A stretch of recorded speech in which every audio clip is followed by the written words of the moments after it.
जो है वो है टॉपिक्स जिसे हम लोग कहते हैं qualitative properties of solution.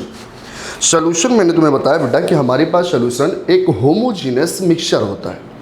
Homogeneous mixture का मतलब ये होता है बेटा कि इक्वल वॉल्यूम्स में इक्वल डिस्ट्रीब्यूशंस ऑफ मॉलिक्यूल्स होते हैं, एटम्स होते हैं या आयंस होते हैं। जब भी ऐसा कुछ होता है तो उसे हम लोग होमोजीनियस मिक्सचर कहते हैं। अब अगर होमोजीनियस मिक्सचर है तो बेटा इससे नाम दे देते हैं क्या, सोल्यूशन।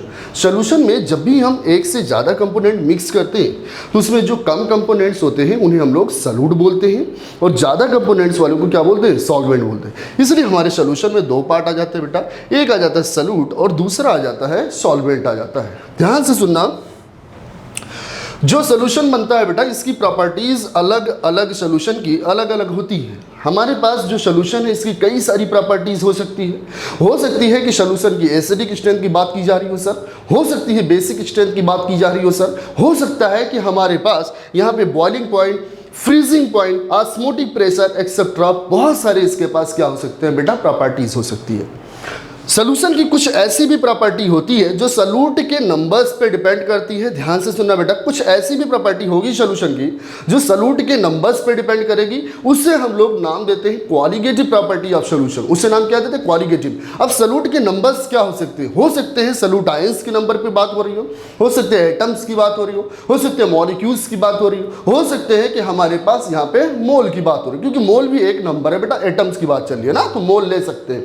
अब ये मत कह देना सर किलो की बात हो रही है, सर डजन की बात हो रही है। डजन और डजन यहाँ नहीं चलेगा नंबर भाई, वो बड़े अमाउंट के लिए होता है। बात समझ में आ रहा है? ठीक है।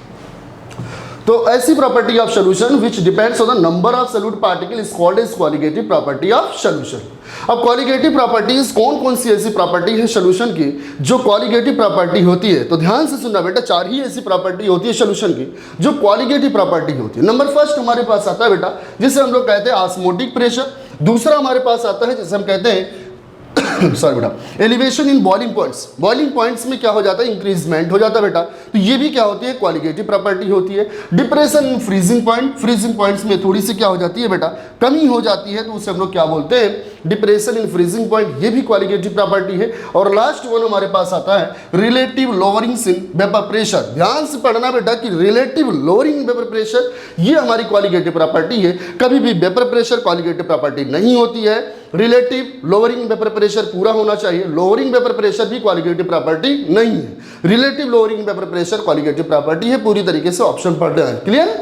अगला हमारे पास जो टर्म है बेटा, अब वन बाय वन हम सभी पढ़ेंगे कि हमारे पास क्वालिटेटिव प्रॉपर्टी कौन कौन सी। ऑस्मोटिक प्रेशर सबसे पहले इसे पढ़ेंगे। इसे पढ़ने के लिए हमें जरूरी है जान ले कि ऑस्मोसिस क्या होता है। हमारे पास अगर कोई कंटेनर हो, इसे हम दो हम कंटेनर में क्या करते हैं, डिवाइड करते हैं। देखना बेटा दो कंपार्टमेंट में कैसे डिवाइड कर रहे हैं, by the help of semi permeable membrane. SPM इसके बीच में हमने डाल दिया। अब यहाँ पे हमने एक सोल्यूशन डाला, दूसरा सोल्यूशन ये डाला। हमने यहाँ पे ए वाला इसे नाम दे दिया बी वाले, और इसमें छोटा सा थोड़ा अमाउंट ऑफ सॉल्यूट डाल, बहुत माइन्यूट अमाउंट ऑफ सॉल्यूट डाल दिया। यहाँ पे हमारे पास सॉल्यूट पूरे के पूरे भाई, ज़्यादा से ज़्यादा सॉल्यूट भी और सॉल्वेंट भी है। इसे हम एग्जैक्टली कह सकते हैं कि ये सोल्यूशन है। बट यहाँ पे सोल्यूशन कहना थोड़ा सा मजबूरी है, बट कह सकते हैं, ऐसा नहीं है, क्योंकि यहाँ पे सॉल्वेंट मॉलिक्यूल्स ही केवल हमने डाल दिया। एसपीएम एक ऐसी मेम्ब्रेन होती है जहां से सिर्फ और सिर्फ सॉल्वेंट मॉलिक्यूल्स की मूवमेंट्स होती है बेटा, इसके अलावा किसी भी मॉलिक्यूल्स की मूवमेंट नहीं होती। यानी कि हमारा सॉल्यूट मॉलिक्यूल्स यहां से मूव नहीं कर सकता है, सिर्फ और सिर्फ सॉल्वेंट करेगा। तो ध्यान से देखना, हमारे पास यहाँ पे ज्यादा से ज्यादा क्या है, सॉल्वेंट मॉलिक्यूल्स है। यहाँ पे हमारे पास सॉल्वेंट मॉलिक्यूल्स का लेवल क्या है, सेम है। बट अगर सेम है तो यहाँ पे जो स्पेस घेर लिया है वो किसने घेर लिया, सॉल्यूट ने घेर लिया। यानी कि हमारे पास यहाँ पे सॉल्वेंट मॉलिक्यूल्स कम है, यहाँ पे सॉल्वेंट मॉलिक्यूल्स क्या है, ज्यादा है। अगर सॉल्वेंट मॉलिक्यूल ज्यादा तो यहाँ पे सॉल्वेंट का कंसंट्रेशन ज्यादा, सोल्यूशन की बात नहीं कर रहा बेटा, यहाँ पे सॉल्वेंट का कंसंट्रेशन ज्यादा है, यहाँ पे सॉल्वेंट का कंसंट्रेशन क्या है, कम है। अब ध्यान से सुनना, जहां पे भी किसी भी चीज का कंसंट्रेशन ज्यादा होता है तो दुनिया की हर चीज क्या होती है, अपने हाई कंसंट्रेशन से लो कंसंट्रेशन की तरफ क्या करती है बेटा, मूवमेंट करती है। मान लीजिए यहाँ पे 10 लोग हैं, यहाँ पे 2 लोग हो, तो डेफिनेटली 10 वाले में से इधर मूवमेंट करना शुरू कर देंगे, क्योंकि इतनी गर्मी जो आजकल चल रही है ना, तो इसीलिए हमेशा दुनिया की हर चीज high concentration to low concentration move करती है। तो यहाँ पे हाई कंसंट्रेशन हमारे सॉल्वेंट मॉलिक्यूल्स का, यहाँ पे सॉल्वेंट मॉलिक्यूल का लो कंसंट्रेशन है, और सिर्फ एसपीएम किसे पास देती है, सॉल्वेंट को। तो भाई सॉल्वेंट यहाँ से यहाँ नहीं जा सकता, तो डेफिनेटली हमारे पास बी कंपार्टमेंट से सॉल्वेंट मॉलिक्यूल्स मूव करके कहाँ पे आ रहे होंगे बेटा, ए कंपार्टमेंट में आ रहे होंगे। यही होता है नेट फ्लो। तो नेट फ्लो जब भी होता है through semi permeable membrane SPM होता है कि सॉल्वेंट मॉलिक्यूल्स मूव करता है बेटा, किसी भी तरीके से कहीं पे भी जाता है, तो इस फेनोमेना को हम लोग कहते हैं ऑस्मोसिस। ऑस्मोसिस क्या हुआ, सॉल्वेंट का हाई कंसंट्रेशन टू मूवमेंट कहाँ पे होता है, सॉल्वेंट के लो कंसंट्रेशन, सॉल्वेंट के टर्म। बट जब ये सोल्यूशन की बात करता हूं तो सोल्यूशन का कंसंट्रेशन जस्ट रिवर्स हो जाता है। कैसे, सोल्यूशन का जो कंसंट्रेशन होता है ये डिपेंड करता है सोल्यूट पार्टिकल पे। जितना ज्यादा सोल्यूट के पार्टिकल होंगे उतना ही ज्यादा सोल्यूशन का कंसंट्रेशन होगा। तो डेफिनेटली हमारे पास ए जो पार्ट है यहाँ पे सोल्यूशन के कंसंट्रेशन ज्यादा है, क्योंकि यहाँ पे सोल्यूट के पार्टिकल ज्यादा है, यहाँ पे सोल्यूट के पार्टिकल क्या है, कम है। तो हमारे पास इसका कंसंट्रेशन ए वाले का ज्यादा है, बी वाले का क्या है, लो है। तो हम ये कह सकते हैं सोल्यूशन के रिस्पेक्ट में जब बात करें तो हम कहेंगे कि अपने low concentration of solution to high concentration of solution क्या होता है, सॉल्वेंट का मूवमेंट होता है। इस फेनोमेना को हम लोग क्या बोलते हैं बेटा, ऑस्मोसिस बोलते हैं। ध्यान से सुनना, तुम्हारे सामने सारा डेफिनेशन लिखा हुआ है बेटा कि हमारे पास मूवमेंट ऑफ सॉल्वेंट, जब भी सॉल्वेंट के रिस्पेक्ट में बात करते हैं, solvent particle from the its ये वाली बात मत भूलना बेटा कि its higher concentration to its lower concentration through SPM is called as osmosis. But हो सकता है कि हम लोग सोल्यूशन के रिस्पेक्ट में भी बात करें तो movement of solvent particle from higher concentration solution to lower concentration solution through SPM is called as osmosis। अब ध्यान से सुनना बेटा, हमारे पास B to A यानी कि low concentration of solution to high concentration movement हो गया है। इसी मूवमेंट को रोकने के लिए हमारे पास कई तरीके हो सकते हैं। पहला तरीका ये हो सकता है कि हम सोल्यूट के पार्टिकल को इधर बढ़ा दें बेटा, तो कंसंट्रेशन बैलेंस कर ले, और अगर इक्विलिब्रियम आ जाए कंसंट्रेशन तो मूवमेंट नहीं होगा। दूसरा तरीका ये हो सकता है कि एक काम करते हैं सर, यहाँ पे हम लोग क्या करते हैं, कोशिश करते हैं प्रेशर लगा देते हैं। एक्सटर्नल अगर प्रेशर लगा देते हैं किसी पिस्टन से तो होगा क्या कि यहाँ का प्रेशर जैसे ही हम लोग प्रेशराइज करेंगे बढ़ेगा तो ये मॉलिक्यूल्स जो है सोल्यूट के पार्टिकल इधर भी जाना शुरू करेंगे, और जो पोर्स होगा एसपीएम में वहां जाकर के बैठ जाएंगे। तो हमारे पास जो सॉल्वेंट मॉलिक्यूल्स है वो इधर नहीं आ पाएगा, यानी कि इसके मूवमेंट में क्या हो जाएगी, ब्लॉक हो जाएगी बेटा, बंद हो जाएगी। तो जो भी एक्सटर्नल प्रेशर लगाते हैं, ध्यान से सुनना, जो एक्सटर्नल प्रेशर लगाते हैं सोल्यूशन पे तो वो भी हायर कंसंट्रेशन टर्म में, तो हायर कंसंट्रेशन सोल्यूशन पे जो भी एक्सटर्नल प्रेशर लगाते हैं ऑस्मोसिस को रोकने के लिए, उसी प्रेशर को ही हम लोग क्या बोलते हैं बेटा, ऑस्मोटिक प्रेशर बोलते हैं।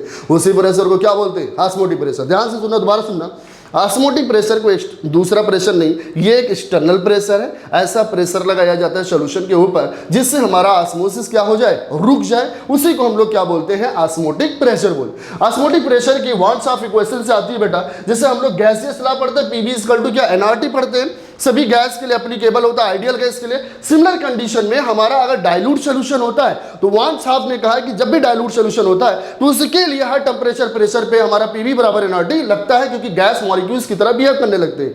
बट यहाँ पे हमारे पास पाई वी कह दिया गया, पी को हटा के पाई कह दिया गया, क्योंकि यहाँ पे सोल्यूशन की बात हो रही है ना कि गैस की बात हो रही है। Pi V equal to N S, यहाँ पे आर जो होता है यूनिवर्सल गैस कांस्टेंट होता है, और यहाँ पे जो एस होता है इसे यूनिवर्सल सोल्यूशन कांस्टेंट नाम दे दिया गया है। सिमिलर, सारी बातें सेम है, कोई अलग नहीं है यहाँ पे। तो हमारे पास pi V equal to N S T हो जाता है बेटा, यहाँ एन बाई वी एस और टी हो जाता है, जहां पे एन क्या है बेटा, number of moles of solute particle, और वी क्या है, वॉल्यूम ऑफ सोल्यूशन।